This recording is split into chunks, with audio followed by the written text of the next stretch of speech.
Untamed is going to be untamed. It's going to be a little crazy. I want to talk to my people. I want to talk to my brothers and sisters. We can have grace and humility in how we interact with other people. Oh, hot dog, look at you. And nobody talked about what's really happening. And let's have conversations about what truth is.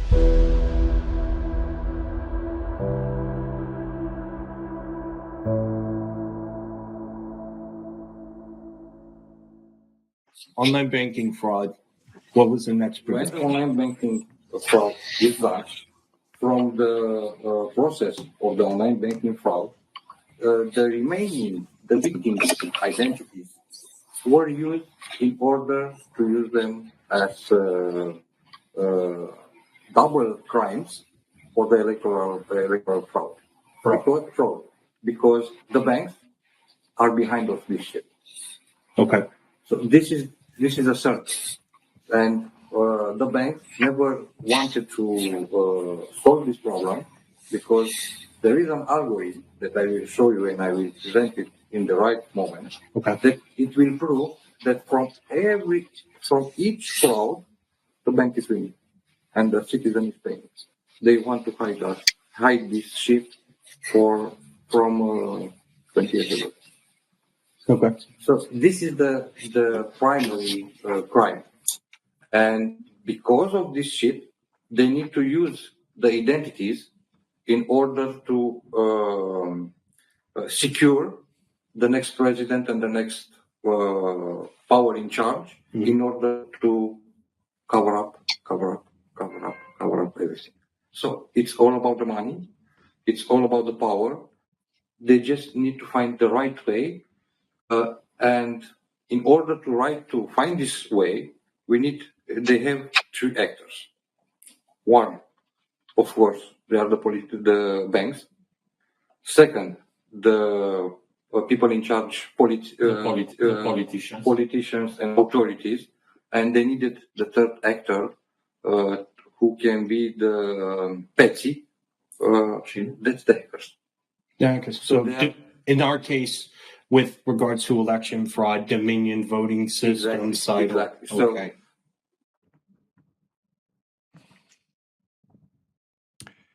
We have done quite a bit on election fraud over the last 6 years. You'd be hard-pressed not to find another show that concentrates as heavily on it as I have. And not just because of the Eric Coomer deal, but because once you dig into it, once you decide that, okay, let me go back for a minute. Of all the times that somebody's asked me, hey, Joe, will you look at this? Will you dig into this? Of all the times that has happened, I have always come out and pursued feverishly the truth. Always. And if you go back to my time that I spent going to the Middle East and Africa and working over there, I was asked to look at water. And I'm like, well, we can fix that pretty easy. And they're like, oh, $120 million. And I was like, no, I think we can do it for like 11. And they're like, oh, it's impossible. I said, you take out the grift and everything works out. If you don't like it, I'll just take my toys and go home. Or we talk about Darfur and Susan Rice coming in and saying there was genocide and ethnic cleansing and going after President al-Bashir. I say this a lot because the ultimate goal for me was like, okay, morbid curiosity, is there ethnic cleansing and genocide going on there? The answer is no, there wasn't. It didn't exist. And so I wrote this whole thing and sent it out and says, all right, here's what's going on in Darfur. Now in America, much like they always do, they create this, this picture of this tyrant. And this is so often the case, and it all comes down to power and money. And in Sudan's case, it came down to both of those things. Susan Rice went to President al-Bashir and said, you'll do this. And this is, on the heels of, the oil-rich area called the Abyei districts. It's between North and South Sudan. And they came up with this whole thing that they're killing Christians in South Sudan and they're slaughtering people in Darfur. But none of it was true. None of it was true. It's like Kyle Clark on steroids in Colorado.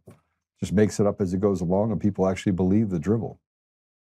The reality is much different than what they say. And then you have evil people like Susan Rice, the bad Susan Rice, who is diabolical and has done diabolical things, who said, I know what the perfect thing is. We'll have him charged at the Hague with war crimes. And we'll just say that he committed genocide and ethnic cleansing, and it was a state-sponsored killing of his own people.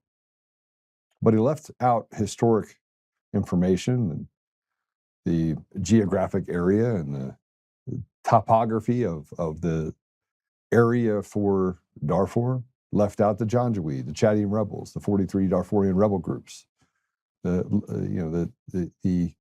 Chadians. I mean, you name it.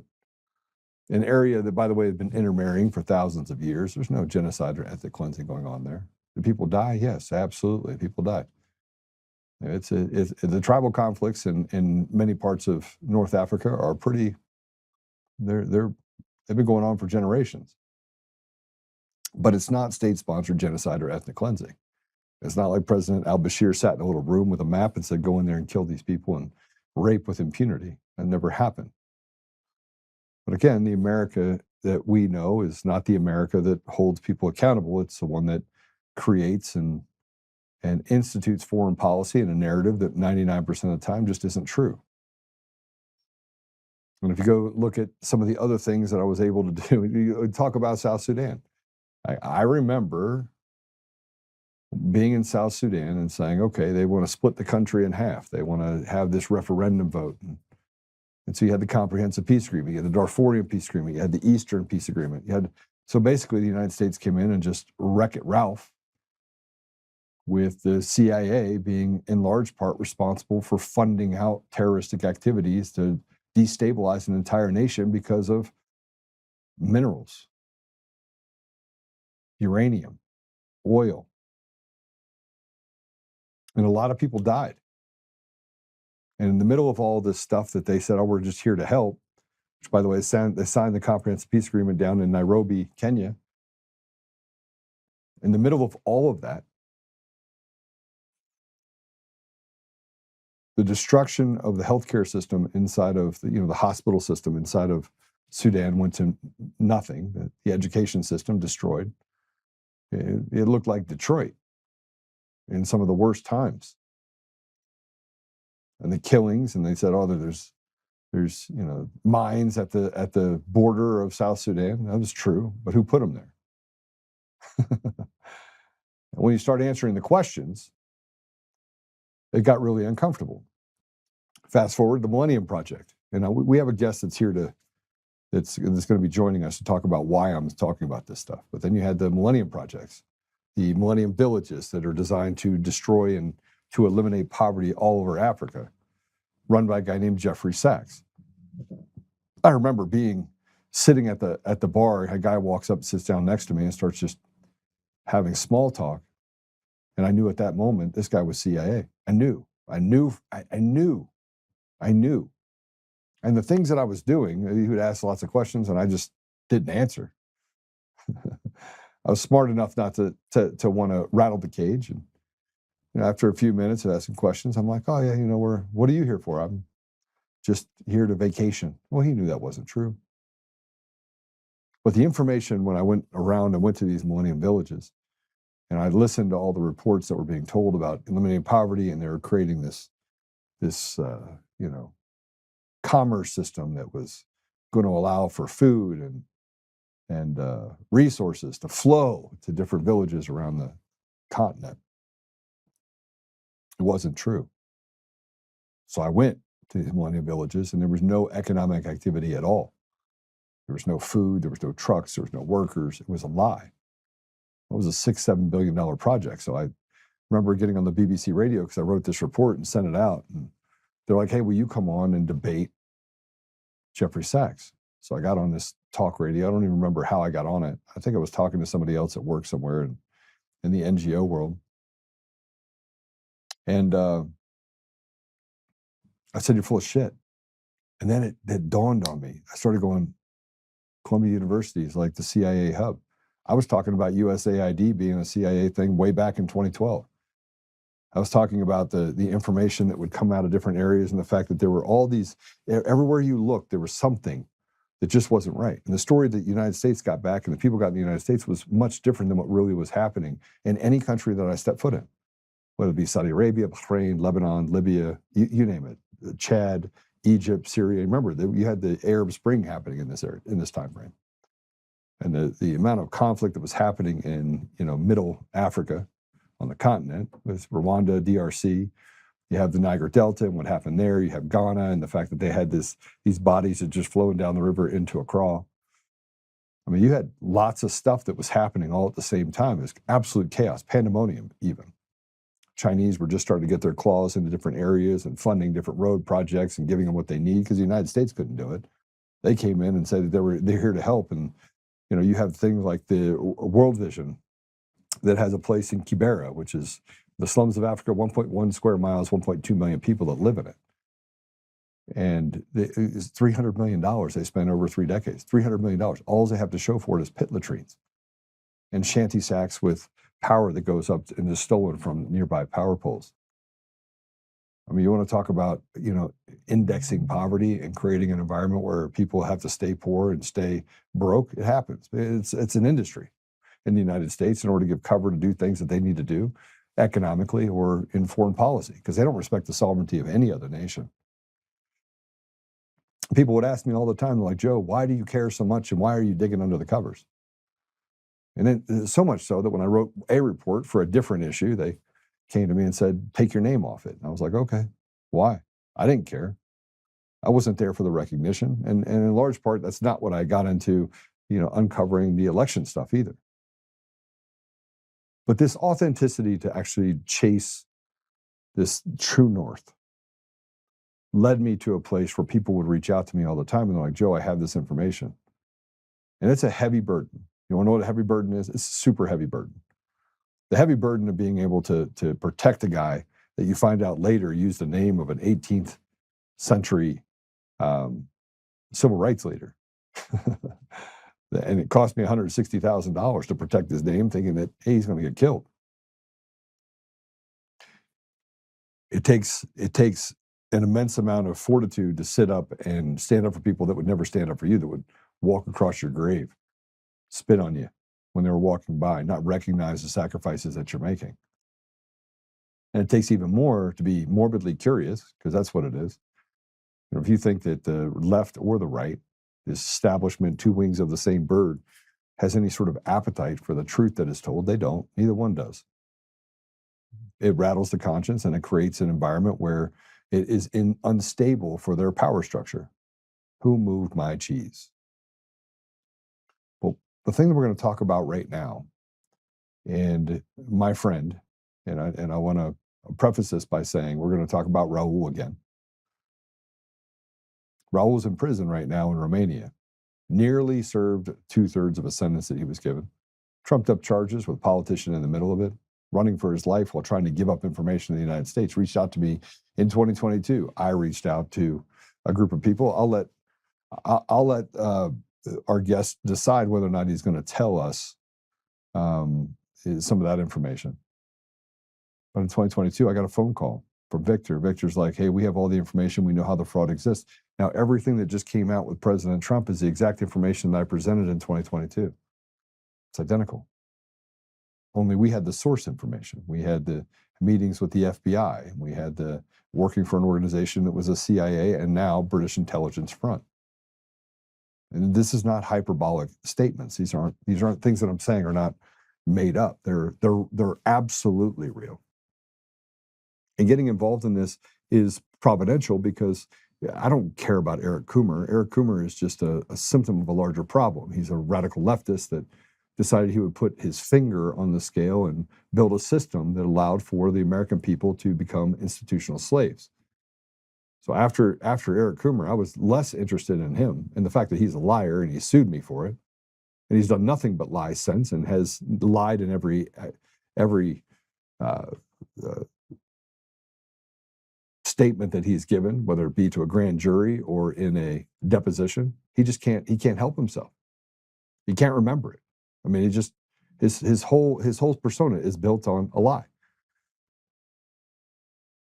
But what the bigger lie is the fact that Dominion Voting Systems was responsible for stealing the voice of the American people, and so was Smartmatic, and so was ESNS, and so was Hart Intercivic. And they all worked together to move up the chain and to go to Cyto and to Edison. And it's like one big grift against the American people. But I was headed to Romania to meet with Raul personally in 2022. We have videos, we'll pull it up. Maybe we should at some point go through it. Maybe we'll do it. Not this week. You see Patrick shaking his head. No. But I was headed there. Well, you know what? I'm gonna welcome our guest on, and you're not going to be able to see his face, in large part because we have to protect him from bad people. Welcome to the show. Hey, Joe, how's it going? Welcome back, man. Thanks for having me back. Good. I want to go back to 2022. All set, Okay. got a flight, headed out to you. We were headed over to Romania. We had a plan, very well lit plan. And the goal was to gather up all this information, hard data, folders of information, real stuff like you put your fingers and your hands on, right? And what happened? Well, that plan, which we had invested a lot of time and effort into that particular plan, which involved them as well having to traverse a very long distance to essentially what was a neutral venue, right? Yeah. Um, But I didn't make it because they kept canceling my flight. Yeah, you weren't even allowed to leave the country. And so this really kind of put a kink in our plan, and that's when I went to plan B, and I managed to get in and out of there in less than a day. And I'm not sure if you guys want the whole story, but it was a very stressful day. I got onto the plane. I won't say from where, but I got onto the plane and we were held up on the ramp, right? Well, police end up boarding the aircraft. I'm thinking, well, this is unique. Okay, so Yeah. what's this about? So we were delayed about an hour. Again, the issue had nothing to do with me. And so I arrive. I got in there, and let me tell you, it almost looked like a refugee center, like an asylum center. It was just packed nut to butt with Ukrainians primarily. So I ended up exiting the terminal. Raul's guys were supposed to meet me, but I decided against meeting internally, just due to the amount of security that was there. And I managed to find him. I went outside and I tracked him down, and from there we went to a hotel. And this was a very brief meeting, because again, this was in and out with this, because basically the way it works is it takes a little bit of time for certain identifications to populate through border checks. And so I knew that my window was basically going to be anywhere from about 90 minutes to 2 hours to get in and get out. So I do that. I get all the information, meet with Raul. You've obviously played that meeting, that interview I did with him and Victor. And after that, we immediately, closed up shop, hurried back to the airport. It also, because that was also my last possibility to get out for the day. And that was going to present a whole new slew of problems, because I was going to have to drive back, or do some other type of exfiltration in order to get back. But I managed to do that. I go in through airport security, and keep in mind, I'm very normal looking. I look, my appearance is not, I'm not dressed like an American or like a European or whatever. I'm dressed very much like a You have your local, job like on? someone from the Balkans. No, no I had hijab. on the Adidas. I had on the drug dealer Adidas sweatsuit that they all wear in the Balkans. No, but so anyways, I ended true. up getting pulled for a random security check. And I had the documents on me, and I had done the usual, brought some clothes, made it look like I was doing an overnight trip, nothing suspicious. You don't ever want to go do a trip like that with empty suitcases. It's They're pulling you over It's for a bad sure look. if you do So that. yeah, exactly. So anyways, we end up going through and they open up my baggage, and the cop looks directly at the binder, and then he just looks at me, and I say, journalist, American journalist. He goes, okay, just zipped it back up, didn't look at it, and just waved me right through. And that was it. Ended up having an immediate meeting with some of the guys, going over some of the information in there. And situations like that, you talk about going into precarious situations, you just got to keep your head on a swivel, keep your wits about you. And And it got a little precarious. You guys had to enter from a different place, leave a different way. I mean, it wasn't. Yeah, we did. There was. Yeah, it was rendition almost.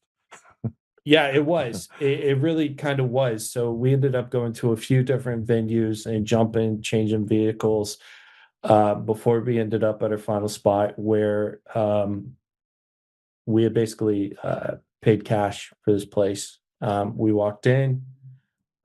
We had people who were on the perimeter to do any type of lookout. There were a few instances where there's some interesting figures who approached. The police also arrived at the venue for another set of issues involving another occupant. But we were there. We did the interview. We took all the notes, and then we left again. Then we switched vehicles again, and then that was it. Basically, after that, it became blending in like a tourist again. But we knew that there were people following us after the hotel, so we took the appropriate measures. And again, this was the point too about getting in and out, especially in an airport that's so inundated, and why it's important. So yeah, I mean, that's what happened with that day. But the information presented was irrefutable. I mean, you can't deny what he had possession of. Okay, so most people that are listening don't understand. They can't even fathom the idea of what we're talking about here. We went in to gather information directly related to the stealing of elections, not just in 2020, but in going on by Raul standards, been going on for over a decade. Right. And he had information when we did that interview that other people wouldn't have had. Like, it's not like it would have been institutional knowledge in Romania that these things were happening. And we had him literally, he had text messages with the FBI. We have logs where he logged in to go to the embassies to meet with the FBI. He had worked for Fox IT, which is directly related to the CIA. It was a CIA front. Okay.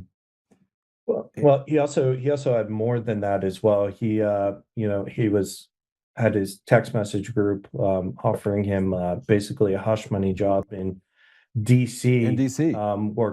Working with some guys from an entity called New York Cyber on Darknet, a program called Darknet. And Fox IT, keep in mind, Fox IT at the time, then Secretary of State Brian Kemp signed a third-party escrow agreement with Fox IT for them to be the third-party escrow agent for Dominion Voting, which means that they then had Dominion Voting's source code in their possession as they were the third-party escrow agents, in case any type of litigation reared its head or whatever. So Fox IT, its parent company, is a British super security firm, NCC Group.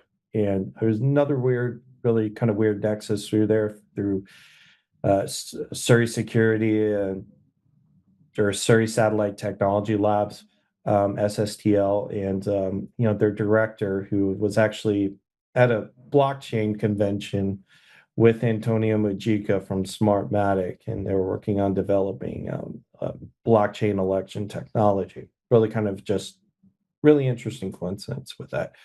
But Fox IT is again owned by NCC Group.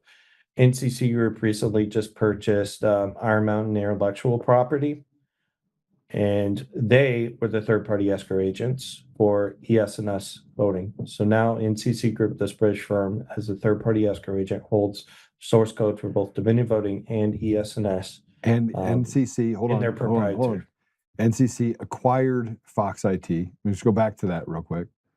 There was an M&A. They acquired Fox IT. So the company that holds the source code, NCC, holds in escrow the source code for ES&S and Dominion. Correct. Okay. Because of the contract. Then secretaries. I want to make sure everyone understands the connection here. And the interesting point is, too, this was then Secretary of State Brian Kemp. And remember, Dominion didn't even come onto the scene until after the Kennesaw hack. So this. Do you think it's a coincidence? No, I do not. You don't think that Raul, who came forward, by the way, reached out to me in 2022, said, "Look, I know that you'll tell the truth about this. I need your help. I have all the information related to the election fraud," which, by the way, just so you know, does it not align with what President Trump just said and the information that was just released? Well, yeah, and also to that point too, we've discussed roaming networks probably ad nauseum at this point, and the convenient fact that their very first physical field office, their corporate headquarters were set up in Chicago. They registered in Alaska, but Joe, do you know where their very first field office was located and when they set it up? Roaming Networks, which built the pure flash storage for Dominion Voting. Pure flash storage. Clients. No, for go ahead. Dominion Voting. Yes. So their other clients, they're partnered with Huawei. The other clients include the Bank of China, Meta, which is sanctioned, MEGV, which has the Face++ technology, again, also sanctioned. In some countries. But guess when they set up their first office? Roaming set up their first office, and where they set it up at? It wasn't the Burr Ridge place. We know that. You went there. Yeah. No, their first field office was set up about 90 days in Tarrant County, about 90 days before Hyder Garcia became the director of elections for Tarrant County. Wait, what? The only field. How did I not know that? Roaming Networks set that up? Yeah. As All right, guys, I have the thing that I just put in there. Make sure you pull this up. This is the Roaming Networks document. This goes through Roaming Networks. This is from Roaming Networks. This is Dominion and Roaming. This is a PowerPoint that was brought. That's their PowerPoint. So this PowerPoint is from Roaming Networks. Okay. Goes through the references, and in the references, it talks about what they did themselves and who their main business partners are. So let's pull that up if we can. I'll give you guys a minute. Okay. Well, that's actually not a PowerPoint. That was a PDF they had produced, and it was stored on their old archives because but it's in you'd say it's a PDF PowerPoint, same thing, right? Yeah. So that document doesn't exist online anymore. No, it doesn't. Yeah. So I was able to grab a few different variations of it, and Well, we have the can see as well, right? So we do have the Dominion Serbia can see copy document as well. We have the source file information, including date of birth, age, social security number, address, which we'll talk a little bit about that as well. But as soon as they get this out, I would love to go through that list. Yeah, because that list, which was provided to us for Raul, so just a little bit of genesis here. So Raul provided us with a myriad of information, and he provided us with a sample set of 500 names. Now, this was the sample pool size of what he had claimed to be anywhere from 50 to 100 million, not just US, but international. At least 50 million were US only, but the other 50 were from a variety of other countries, to include the United Kingdom, Israel, Italy, Spain, Czech Republic, and a few other places. And these were then used to not only double as your conventional ID, identification theft or ID fraud cases wherein someone has their ID stolen and they're duplicated effectively. But what he had also illustrated to was the fact that these were actual digital IDs which weren't attached to any specific corporeal form. So what does that mean? These are actual, by all accounts, legitimate people within the digital sphere, the digital domain, but there's not an actual human body attached to these, call them profiles, if you will. And they were using these to create financial systems, financial structures, different accounts, whatever, in order to be able to launder money through these different accounts. And that required then the subsequent ID theft, and then leading to the tertiary system, the tertiary crime being the electoral fraud, in order to put the people in place who know what's going on, but will just willingly turn a blind eye to it, as he alluded to in the video at the opening, in the intro. And what he had also provided us with was also a copy of his payment. I'm sure we'll see it later, from Fox IT during his employment at Fox IT. So he worked for Fox IT. He also worked for the SRI, which is the Romanian Intelligence Services, as well as the Romanian Army at one point in the offset. And he showed me the brown book passport, everything, had the cut tip on it, which is official government business passports that we use even for, let's say, not so official duties. In Raul's case, what he was working on. So I want to keep this going so people can stay connected to us. They understand. Let's put up just the proof of Raul working for Fox IT. Let's put that up first. This is the Fox IT, an actual letter. So this is the document that he gave us. And this is, I'm writing to inform you that as of June 1st, 2016, your monthly fee will be adjusted from 2,000 to 3,000 euros based on 40-hour work week. All articles of employment agreement remain in effect. We trust you have informed you enough. We would like to receive a signed copy of this letter for return, signed for approval. So this is the letter he got from Fox IT. Fox IT. And for context too, just so people know, 2,000 to 3,000 euros is not much in America. In Romania, it's a completely different story in Romania. So just consider that for context. So again, Fox IT, the company which had Dominion voting. So I've been going through some of the files.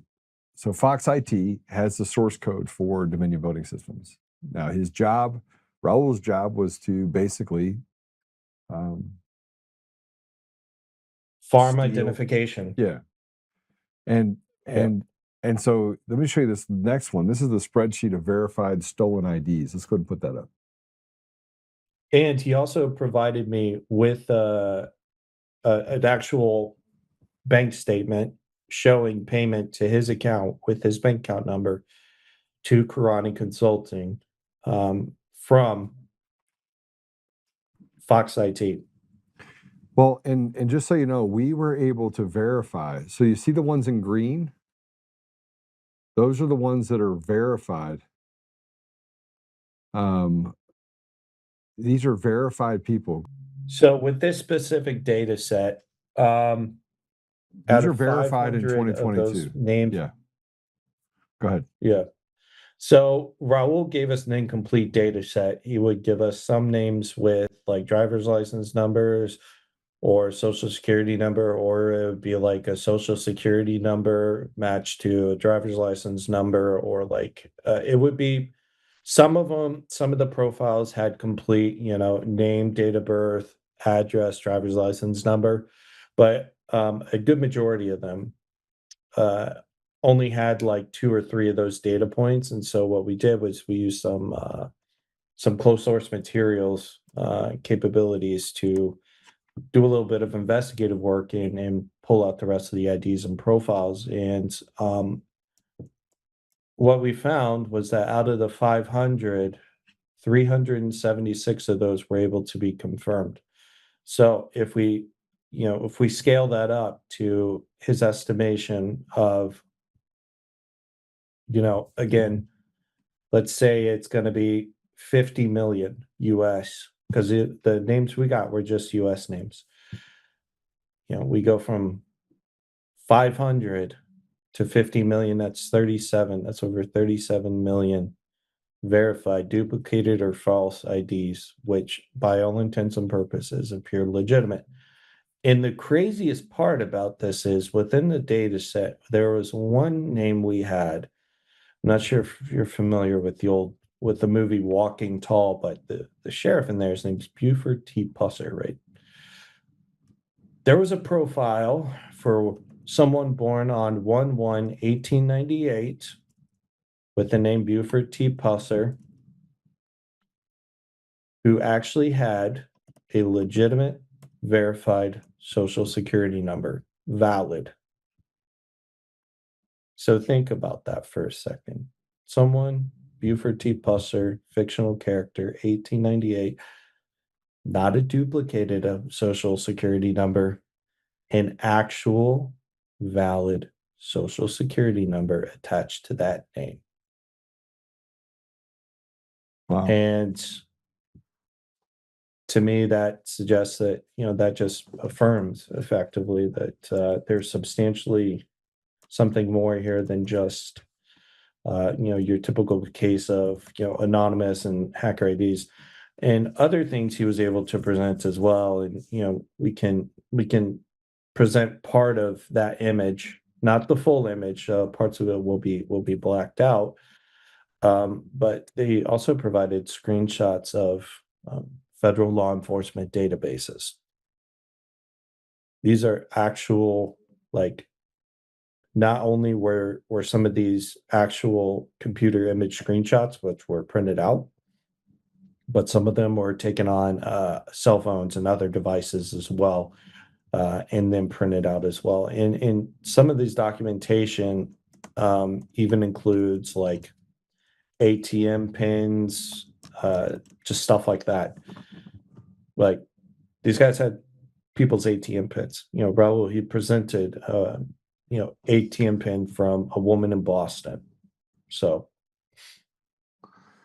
yeah, so not just I'm sorry, I was doing some research on the other person that was on the employment letter for Raul and traced him to Priva, and then traced not just to Priva, but to Ryberg. And then from Walter Ryberg Dorwin. I'm sorry, yeah. Walter, yeah, he was that was his actual position at Fox IT as well. That letterhead is genuine. Yeah, no, it is. He shows that he was there for 6.5 years at Fox IT, but the connections to Priva, which is out of Holland, to the CIA and intelligence community is pretty well known. And then from there, he goes to work for Ryberg, which is a little bit interesting, to say the least. And then from there goes to Martin Stolz. So, I mean, I guess I'm looking at this I'm looking at this from the perspective of who works for Fox IT and what is Fox IT actually doing? Is there any legitimate business they were doing? Yeah, they actually were. Fox IT does a lot of like private contracting, like fintech investigations, a lot of it in the Eastern Bloc. We talked about them earlier. BTCE was one of them, which was this ancient Russian oligarch firm, and they were part of the investigation to infiltrate into that entity. So they do have like very much a legitimate footprint. So Fox IT actually started off as a Dutch company. If you remember, Smartmatic, it actually became Smartmatic International BV, and its registration was in the Dutch Antilles. So, yeah. Okay, let's look at this next document real quick. We show the documents of the verified stolen IDs. These are IDs we were able to confirm in 2022, a vast majority of them that were real. So Raul would not have access to this if he wasn't actually harvesting IDs and information related to them pushing it back to the United States. Some of the people that we were able to verify lived in one state and were actually voting in another state and had no idea that they were voting in that other state. So again, this comes down to dirty voter rolls, and it comes down to people basically harvesting and creating databases of people that voted that never voted. Okay, just so we're clear. This just shows you how the system, Dominion and others, remember, NCC holds the source code for Dominion, and NCC acquired Fox IT, which did the biddings of the CIA, and now more likely the British intelligence based on where they're located. Let's talk about this document.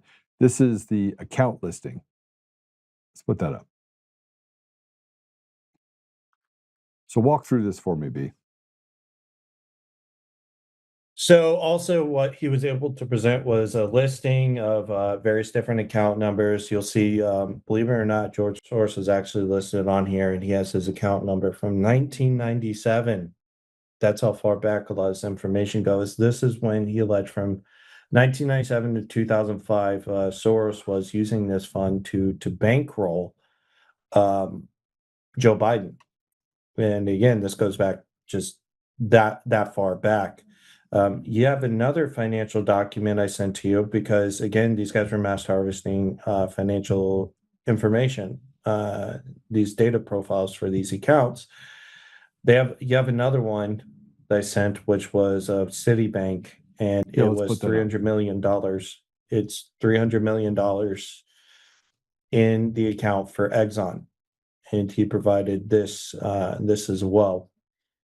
Again, this isn't just some normal random account. This is Exxon. This is one of the largest corporations in the world with hundreds of millions of dollars. And they're mass harvesting all this as well.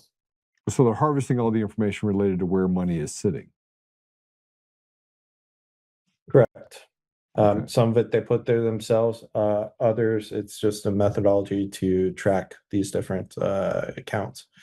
Let me ask you a question. As you talk to Raul, did you ever get the sense that what he was doing when he's coming forward with all this information, that there was any credibility issues related to Raul?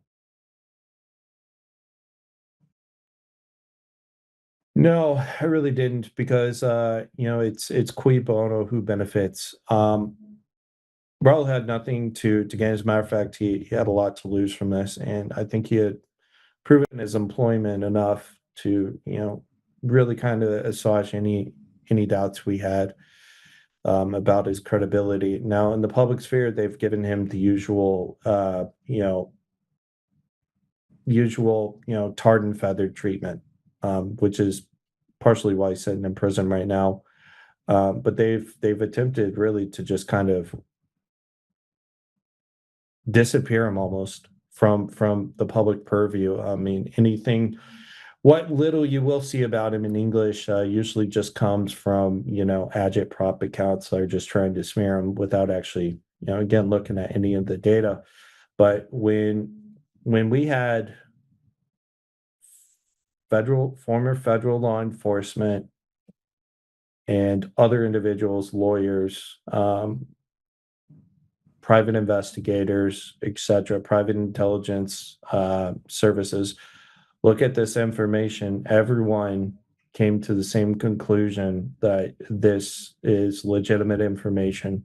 Not in any other period in time, this would be a gold mine, for the public sphere, for any type of journalist or whatever.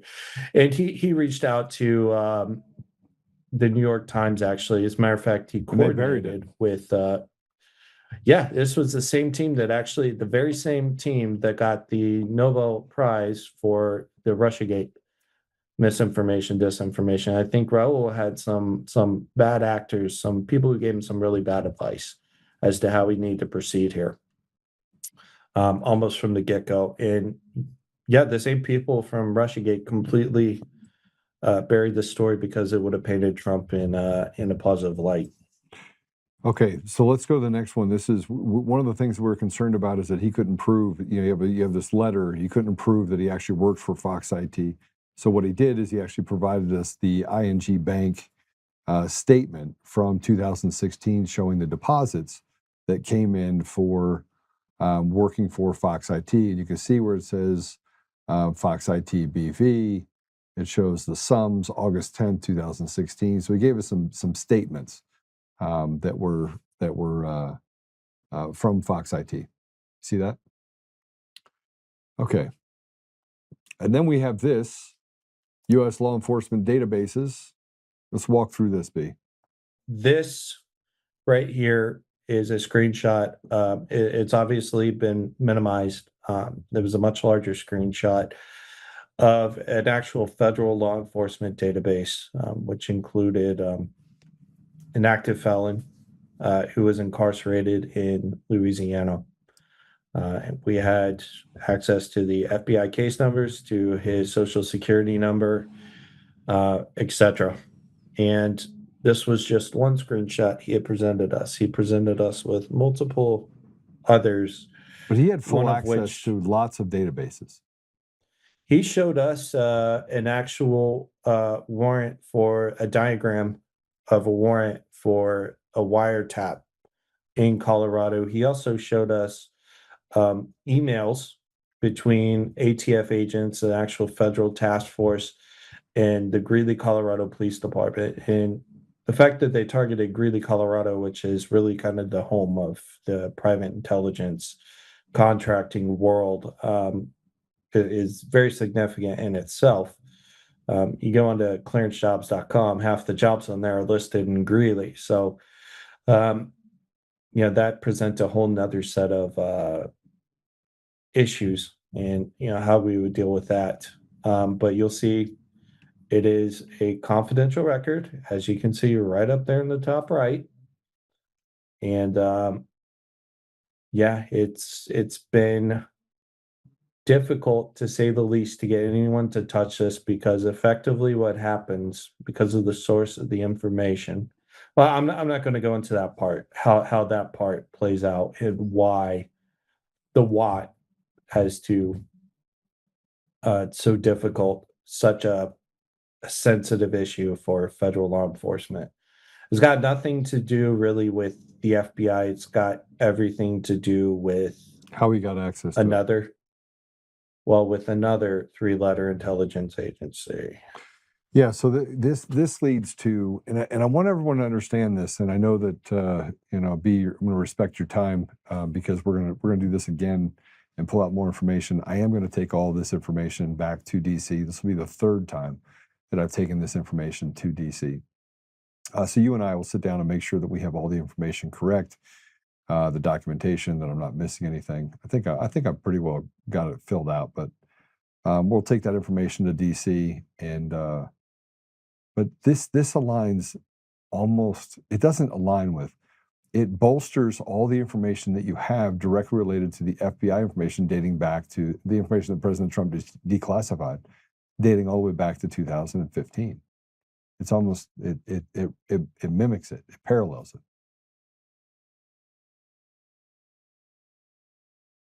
B? Yeah, no, absolutely. I mean, I feel like I'm losing.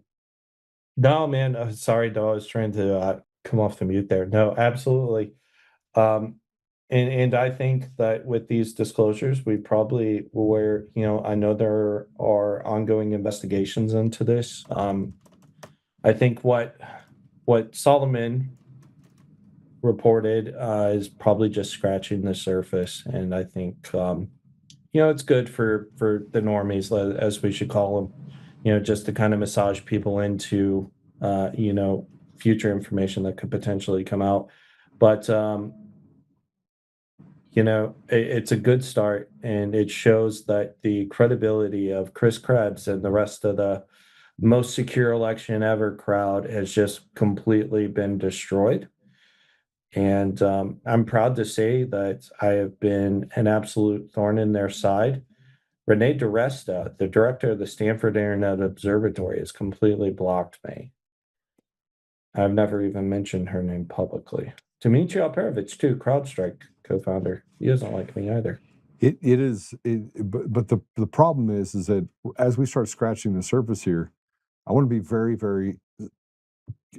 very specific. All I care about is stealing the voice of the American people. If you're with Team Evil and you want to go out and be a cartel member, go ahead and be a cartel member. But give the voice of the American people back their voice. Just give it back, right? Stop with these kabuki theater elections in all 50 states. And frankly, we'll take care of the rest. But I don't think that I don't think that people understand just how bad it really is. And I think that's the underlying underpinnings of what we're going to talk about today. So B, thanks for joining us. I appreciate you very much. I know you got stuff that you want to do. I got some stuff that I want to go over here real quick. But thanks for joining the show. Yeah, but no problem. Just we'll touch base again later. Thanks for having me. All right, guys. God bless you. God bless. We're going to go to commercial break. When we come back, I'm just going to recap a little bit of what we just talked about and the implications of it. We'll also show the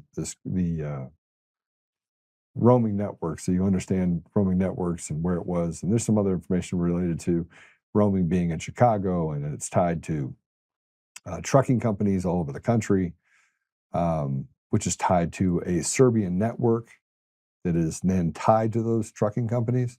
But you can't make this stuff up. It is a very elaborate scheme across the entire country of foreigners that have infiltrated and taken over the very soul of our nation. We'll be right back.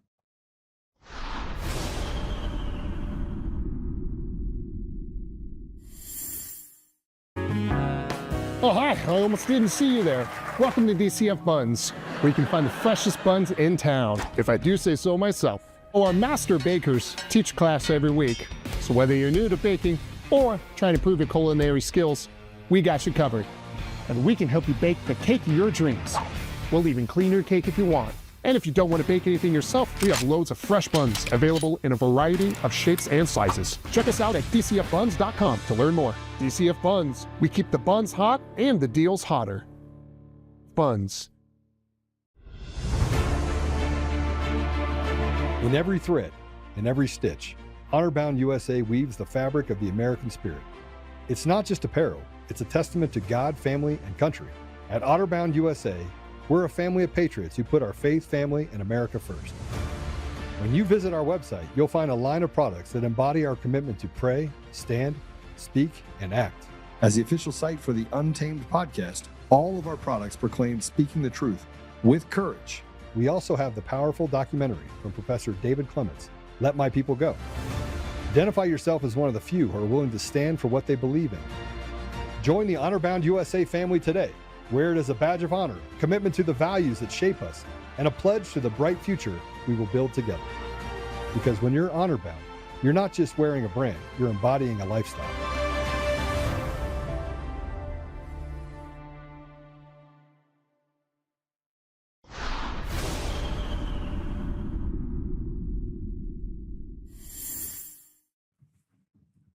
You know, at some point, we're going to have to get to the quiet part out loud, so to speak. And that is, they keep telling us there's nothing to see here. They say President Trump doesn't know anything and that he basically falsified things. You had people in every state, from Adam Schiff to you had Republicans that were coming out saying there's nothing to see here. You had John Solomon say, Well, not that we're seeing in the intelligence documents that there was any ballot switching. Here's the problem, is that you can only see the smoke, you can't see the gun. And the reason why you can't see the fire and you can't see the gun is because it's hidden behind government bureaucracies that are covering up for the thieves, the liars, the cheats, the treasonous traitors that have stolen the voice of the American people. Now, they want to tell you over and over again that they haven't done those things. They want to tell you that, you have people, and I'll just use this as an example, you have people like Kyle Clark that come out and say that I called for the hanging of my political adversaries. I don't have political adversaries. There's no such thing as a political adversary in my book. There are people that committed treason. I mean, you can have a difference of opinion. I'm okay with that. But the fact that he can use dog whistles and use defamation in order to tear me down, call me a MAGA podcaster, I could run circles around 99% of the people out there when it comes to tech innovations and system architecture. I don't know. I see dead people. There's a reason why when I dig into something, I get to the very bottom of it very quickly. I come to conclusions not based on feelings, but based on facts. And every time I get out there, the constant thing that I hear from the radical left is the dog whistles in order to attack the character of those that are speaking the truth. And it's not just me. We can talk about David Clements. We can talk about Rudy Giuliani, Lara Logan. I mean, there's plenty. Kyle Seraphin, Steve Friend, Steve Baker. I mean, guys that literally, and the reputation of me fighting feverishly towards the truth has led to Joe just, he's a very angry individual. I am angry.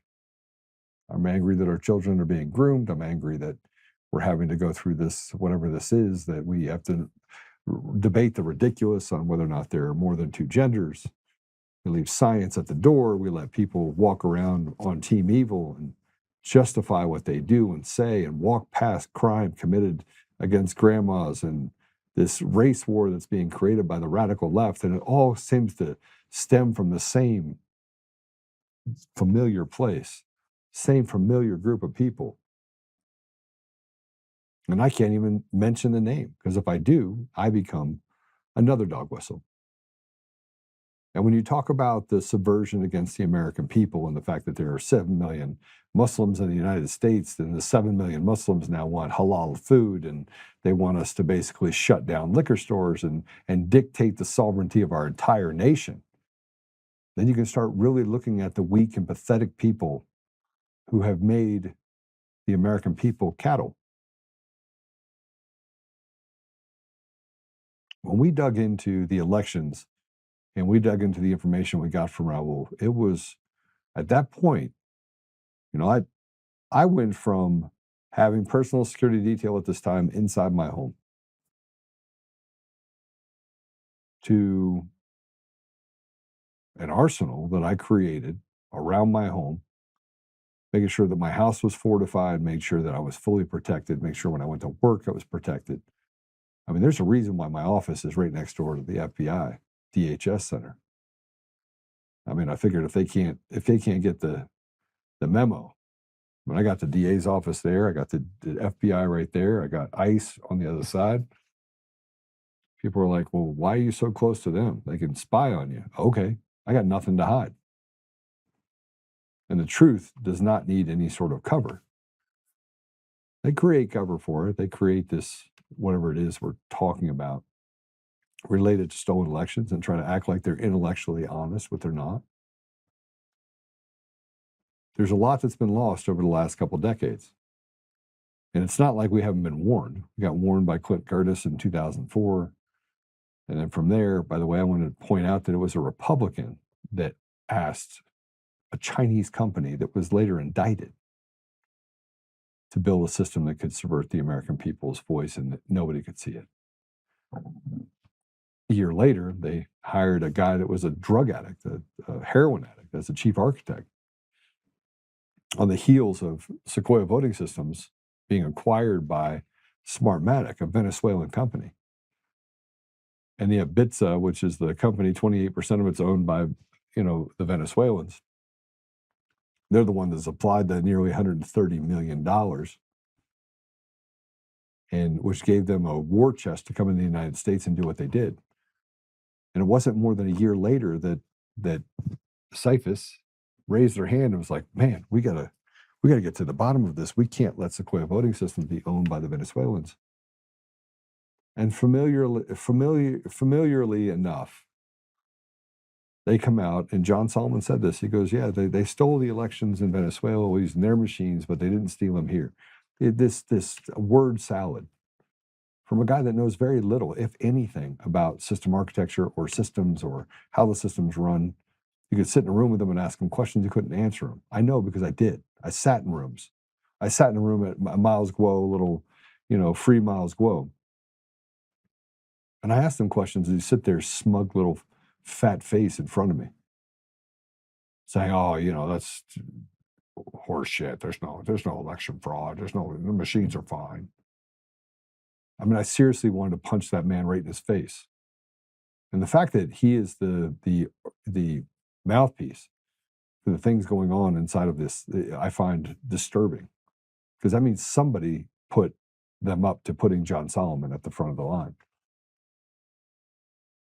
Why? Is it done on purpose? Is it done deliberately? Is there some sort of naivete to what he can or cannot provide? Keep in mind, I am not a friend of I am an outsider, because I can sniff bullshit faster than anybody can. And I don't put up with it because I think that we don't have time. And I'm not playing for Team Evil. I'm not putting one foot on any side for any length of time. I feel like I should do.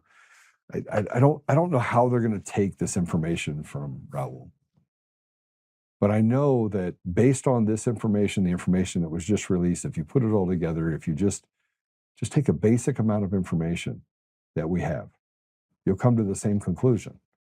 We had this information in 2020. I'm not the smartest guy in the room. They knew that they were stealing, subverting the elections of the American people. They treated us like cattle. They treated us as if we were slaves, that we really are today. And if we're not, then how do they get to dictate that at 13 years old, you as a parent have no rights to have access to information on your children? They're taking from you what's never theirs to take, or that they can transition children behind closed doors, and that we have to take this to a court of law. I mean, it's a basic right that as a parent, your job is to raise them to 18. And the state steps in and says, no, we're going to take care of that. They're our children. They're not your children. Again, we have to debate the ridiculous. Last night,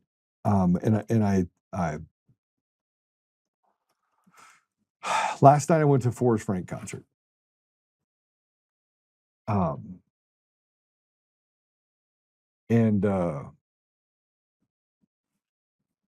He's got some just great music, God-centered, faith-based music. And I'm listening to them last night talk about courage, talk about standing up for our children. They had this 20-minute thing in the middle of it, and it turned me off. And it wasn't, they were talking about these children in Africa and how they were going to give them access to basic water. Remember that Jeffrey Sachs was over there. He was going to eliminate poverty. Well, the first thing you have to do to eliminate poverty, first thing you have to do to eliminate some of the things that they were able to do in these areas where they'd have, Bill Gates go in there and give syringes to entire communities and basically sterilize all of them and get away with it, because who are they going to tell? They became the guinea pigs for the Team Evil pharma over here in the United States. They said they were there to help. They're going to solve malaria, do all these things. They didn't solve anything. They just murdered people. But we started talking about Africa, and we're in 2026, right? And he showed these pictures of villages where they would walk down to these creek beds and they would put this in the water where you had animals that were pissing and crapping in the water. And it's true. It is true. And he talked about the fact that this 7-year-old would have to walk 14 miles. 14 miles there, 14 miles back in order to get water. It was bad water. It's 2026. And they raised all this money. And I kept thinking to myself, as we're sitting here listening to this,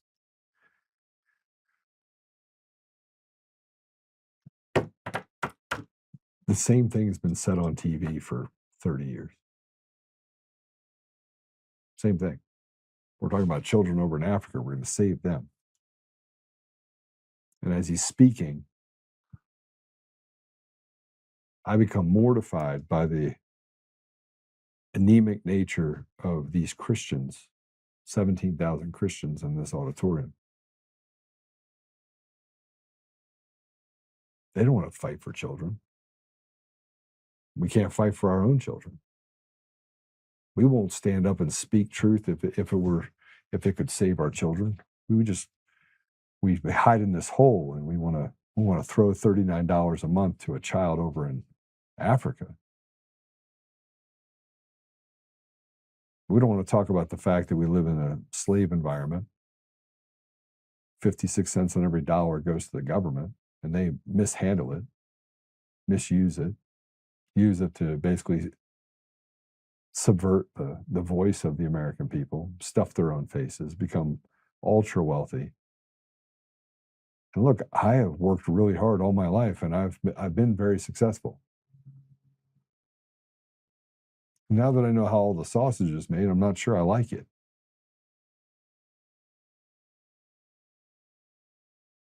I've been overseas. I've seen kids die of the common cold. But when you have schools that they groom children, and the most important thing is teaching about how white people are bad and creating propaganda and rhetoric, and the parents stay completely silent, or they flee a state and go to a different state because they can't. And I was talking to a friend of mine last night that was there, and he's like, yeah, we got to leave Colorado.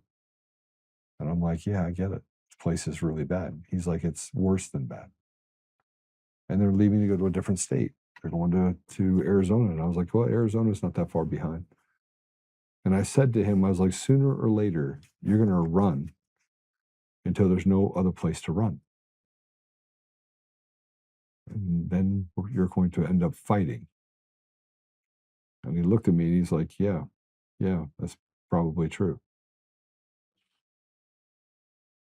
It doesn't matter if you saved your child if the society burns down around you. And the biggest problem I have with the American Christian church is that pastors and singers and people that are of authority want to make you feel good but not do good, at least not for you. You're not allowed to talk about elections. You're not allowed to talk about poor leadership that, frankly, some of them are dumber than rocks, or a bureaucracy that takes from you what was never theirs to take, or a lack of fundamental rights when it comes to your First Amendment or Second Amendment, or the fact that even if you do have a First Amendment right, they say freedom of speech but not freedom of reach. We can decide what voice gets to be amplified and what voice gets to be silenced. That's not a free society. That's a slave society. And when we talk about elections and you have people that are institutionally stupid, they're completely complicit in the behavior of these people. Oh, we can patch the computers. You can't patch computers that were designed to actually defraud the American people. You can't. And you can't patch a system that has no transparency. You can't. But these nimrods want to get out there and want to convince President Trump that, yeah, it's like patching a computer, no problem. These systems in any company in America would not pass the smell test to be a basic CRM to collect basic information. You wouldn't use their system as a calculator if you were just trying to count money in a drawer. That's how bad these systems are. They're not, maybe bad. They're terrible. And when they crash at nearly every environment, I mean, imagine if your computer or your phone only worked 20% of the time. You can only make 20% of the phone calls. Or you had to, reload it and tap on your head, rub on your belly, and do things differently to just move things around, just kind of shake to get it to work. How long are you going to do that for? You don't even like the fact that it takes 1 or 2 seconds for Facebook to load on your deal. You're gonna put up with a system that crashes. You got to reset, and sorry, it's a user error.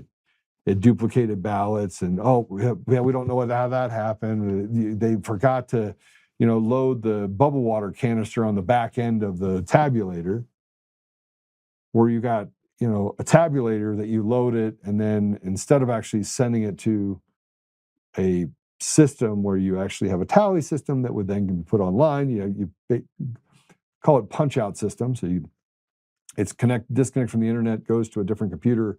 Then that computer sends on the information. It's certified at the precinct level. I mean, you could develop a system very easily that does have computers that is both transparent and is truthful. But they don't want to do that either. They don't want to, photo ID, prove that you're an American citizen, show up on election day. They want to say it's convenient, mail-in ballots are good. Nobody can come up with a theory behind how mail-in ballots are good. They don't want to talk about the fact that you have no transparency. You don't know who filled it out. You don't even know if anybody injected other ballots into the system, because the system just validates whatever information is put in front of them. And when you have access to the voter rolls, because you'd have to, in order to make sure you have electronic poll books, you could just manipulate those things, and anybody could print ballots and create an outcome that does not favor the people. Simple. But instead, they want to tell us that we have a 50-50 society and that every vote is 50-50 or 40-40-20, like they did in the primaries in Colorado for governor. They want to tell me that they got it figured out. I've never seen such retardation from the American people as I've seen in just the last 6 years. I'm going to run to Florida. Well, then you have all the problems in Florida, and you see the videos of judiciaries that are basically violating the rights of Americans, and you see the same thing with police officers doing whatever they want, and flock cameras on every corner, and school districts that still are teaching DEI or grooming the children inside of Florida. Tampa, to be exact. Sarasota. Miami. I mean, these are in red states. It's a red area. You shouldn't have these problems, right? But they still have these problems because the systems are designed to defraud the American people. And it doesn't matter what state you're in. One just hides it better than the other. It has never been more clear, the fraud and how you can see the fraud. It's never been more obvious, the fraud and corruption, as it is today. It's obvious. Everywhere you turn, it's just another example of how they have treated the American people like slaves. And not only that, but just like Nazi Germany, you have people that are out there, vigilantes, that are cutting down flock cameras. Use that as an example.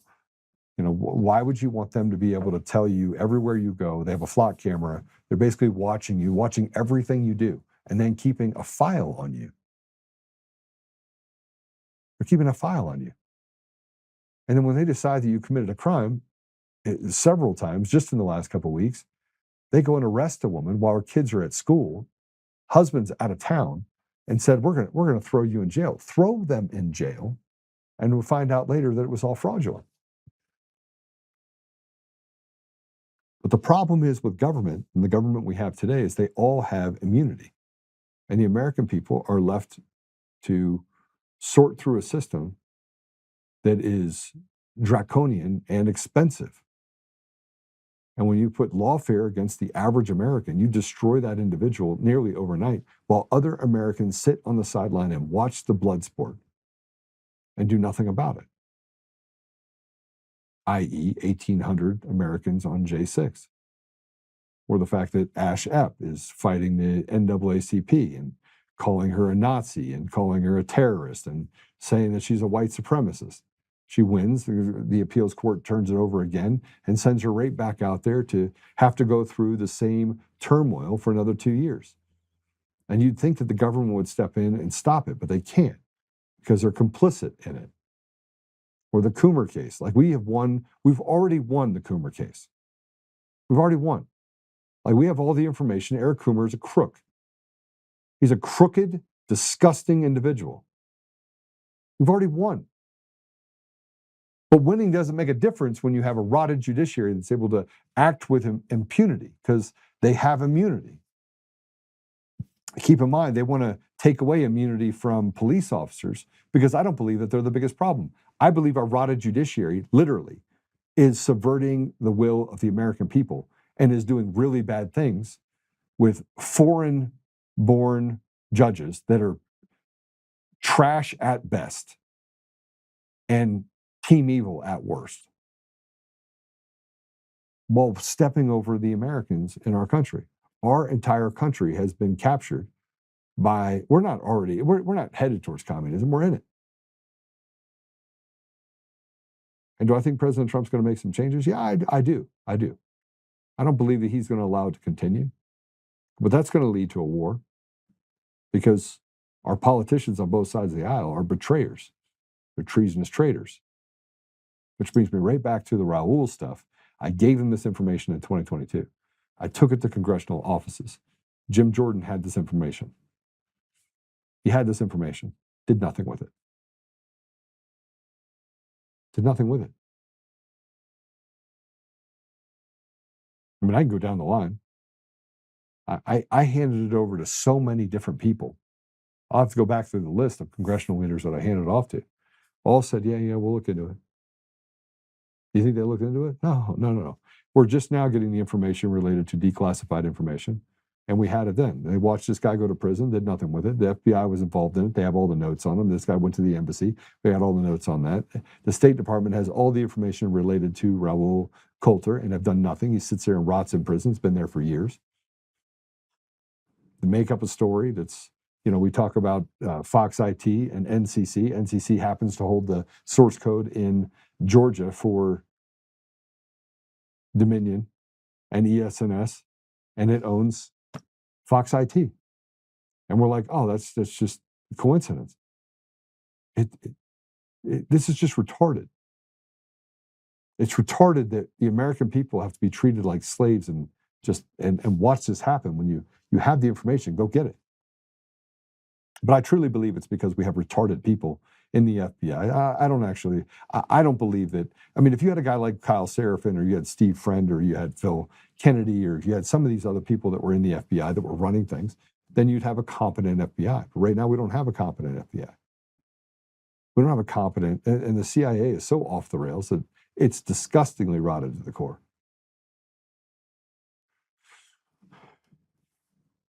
Pull up that document that we have for Dominion. All right, roaming networks, talked about it in 2021, 2022. We're able to recover information.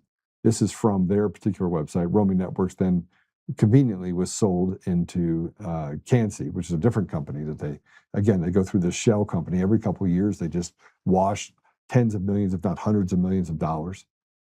Go to page 23, if you would. This is all the requirements that they have, references that they have. Now, I want to remind you that I went to Roaming Networks in just outside of Chicago, Illinois, and it was in this place that did IT, did cell towers. It was an industrial deal, and upstairs at the top of these stairs, there was a door, and that door was where Roaming Networks was. Only it wasn't.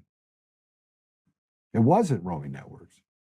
It was a front office that didn't exist, and nobody there knew who Roaming Networks was. That was in Elgin, Illinois.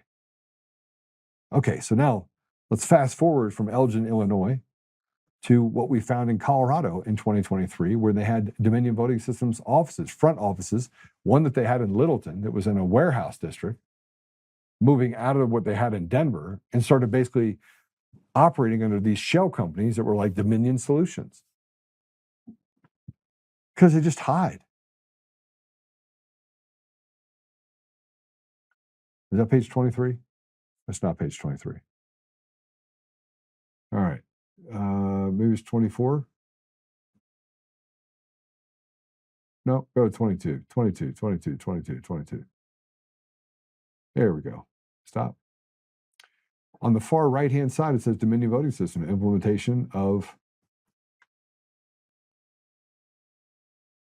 all flash point storage solution on primary data center in Serbia. What the hell is Dominion Voting Systems doing with a offshore in another country data center for Dominion Voting Systems? Why is the coders that you have for the US election system, 50% of the vote of the American people, in a foreign country? See, I would argue that you're not pissed off enough. I would argue that the American people have been betrayed in a way that is so obvious that everyone is pissed off about it, but no one can really put their fingers on it because half the people in this country believe the media and believe the people when they say, oh, you know, it's President Trump's fault. And they're all in on it. They're all in on it. But now, what makes it worse is that I trust that President Trump's going to get things done. I trust it. But now 35% of the American people that voted for President Trump feel betrayed right now. And this information's been around since 2022. And now all of a sudden we get information out there. John Solomon comes out there and said there's no evidence of votes being flipped. No. There's no evidence that China came in and beamed a light in and changed votes. That's true because they didn't need it. They had domestic actors. They had people that were so radically left and so disenfranchised with the American system that they were willing to do whatever they could in order to make sure that they picked and choose who actually represented us in every way, shape, and form in the country. They subverted the voice of the American people. We no longer are living in a place where you have free and fair elections. Every election is fraudulent. Take that down. Okay. So what's the solution? I don't know. I'm going to take it to Washington. We'll see what it does. We'll realign it with the millions of documents that we have that we know over the years that we've been able to collect and the declassified information. I'm going to pass this information over to some other investigative journalists. We'll see what they do with it. But I'm going to tell you this. We're in trouble. The country's in trouble. President Trump is going to do something about it. But if you're sitting on the sideline saying, oh, President Trump did this and he did that, man, you're literally drudging through mud with snakes everywhere. It's like Indiana Jones. President Trump has to just sort through everything. And I have my problems. We drop bombs on people that we say that are our enemies over in Iran. But we can't drop proverbial bombs on the heads of people that have betrayed this country. And I don't give a shit what position they're in. We deserve to have a place where we have free and fair, where we have life, liberty, pursuit of happiness, where our children are our responsibility, where society is not driven by the derelicts and the deviants, and it's accepted, where the judges do not have immunity, where they're thrown out on their heads. If you're foreign born and if you're foreign born, you can't be a judge. Period. End stop. We've got to put, with this change in time, we've got to put up new rails to protect the ideals of the American experiment. Or let it go forever. And the last thing that I will say is this. Nothing to do with the elections, but I want to address it. I was right about Ukraine. The American people have no appetite for Ukraine or the little evil midget. The Azov Battalion is a Nazi battalion inside of Ukraine that basically has terrorized people for decades. These are people over in Ukraine where Team Evil has been able to exist. This is where the Soroses of the world, everyone, remember Soros got kicked out of Russia. Now you could say Russia's bad and China's bad and they subverted our elections and other. Maybe. I mean, holy shit. Do you know how many elections the United States has destroyed all over the world? You know how many nations they've destroyed? So is Russia playing and doing things to create and play defense or offense or whatever? Probably. Do I care? No. Does China do the same thing? Yes. Are they looking out for the billion people that they have in their country? Yep. Do I believe that the people of China are evil or the Russians are evil or that even Ukrainians are evil? The answer is no, I don't. Any more than I believe the American people are evil. We are controlled and used as fodder for the cannons of those that seek power, wealth, and notoriety. I was right in 2022 when I said I would stand on the side of Russia twice on Sunday and every day and twice on Sunday. I was blasted as being anti-American. I didn't know that Ukraine was now a part of America. But I'm starting to learn that they can create whatever rhetoric and whatever dream and whatever message they want to create out there. Truth hardly matters anymore. I was right about the biolabs. I was right about the fact they're run by tyrants. I was right about them stealing U.S. tax dollars and having a great time on the forehead of the American people. And no matter where we turn, they keep saying the same thing. Give us more so we can not solve the problem that we're telling you we're going to solve. And they said, Joe, you going on RT, you know, you're a Russian agent. Why would I be going if I was doing anything? First of all, I've never taken a dollar from anyone. Not from a Russian, not from a Ukrainian, not from a Serbian, not from no one. Zero. No one has ever influenced me at all. I have never been influenced in all the times and all the things that I've done to uncover things for the American people, regardless of what era it was, what job I was doing, I've never stood with Team Evil. Ever.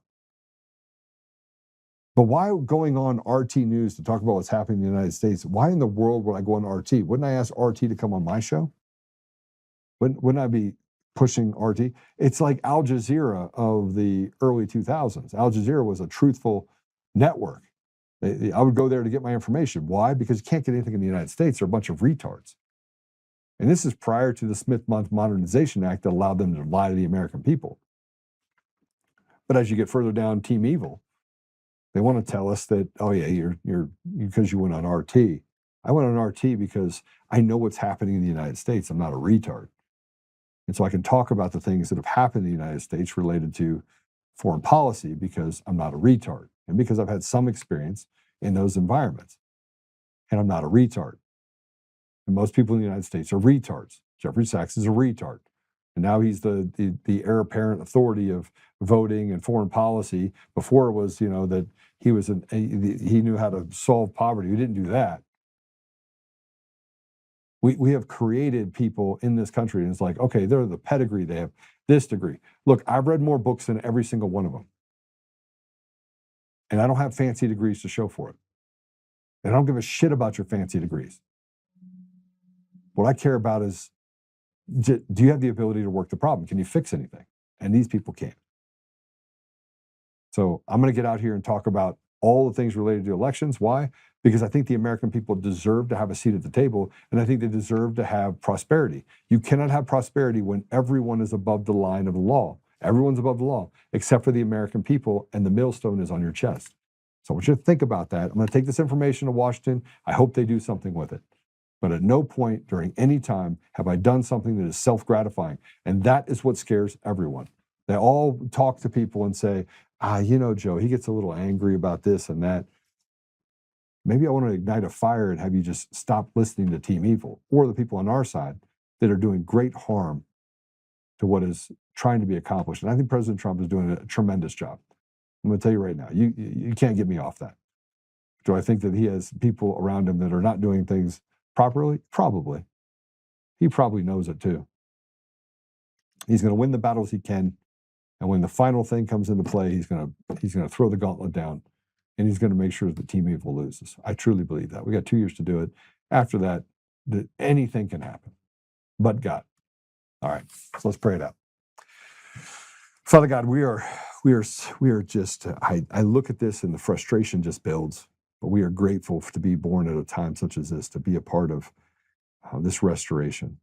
And as I was there last night at the Forrest Frank concert, the one thing that I was just overwhelmed with was I was overwhelmed with this commitment to Jesus, the commitment to just serve you.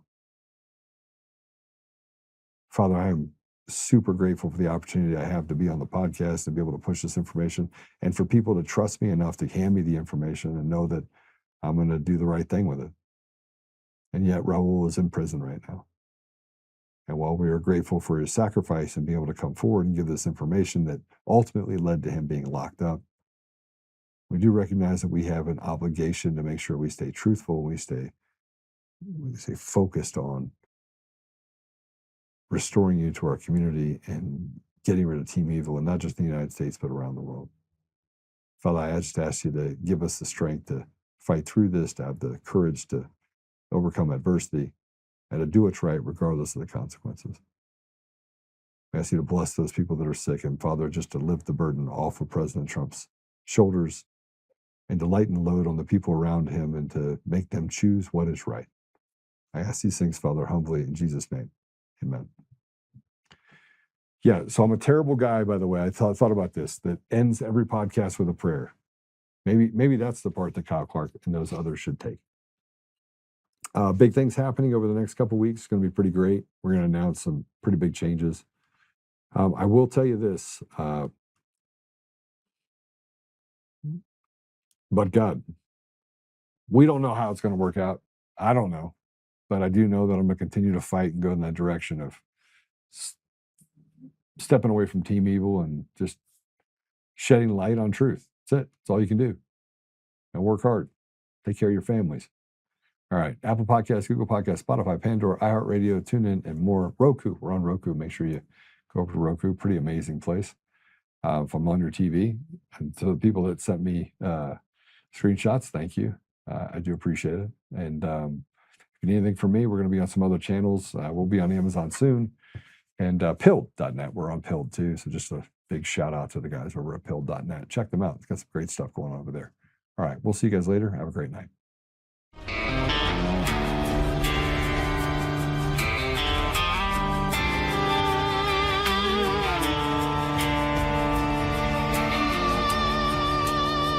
Rise up untamed in the heart of the fire where the wild ones roam. Joe Oltmann's calling, bringing truth back home. From conservative daily to this untamed fire, we shatter the silence, lifting spirits higher. No chains can hold us, no lies can prevail. Authentic and fearless on this rugged trail.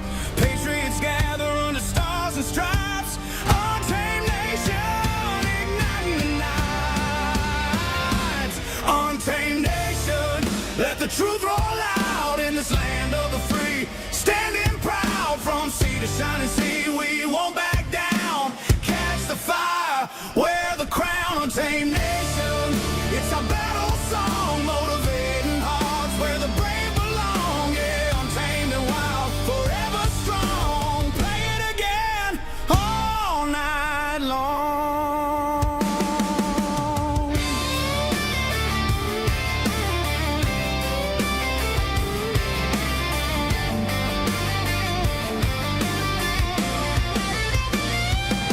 Break the mold, chase the real. No more games, time to heal. Joe's voice leads the untamed crew. Truth matters through and through. Untamed nation, let the truth roll out in this land of the free. Standing proud from sea to shining sea.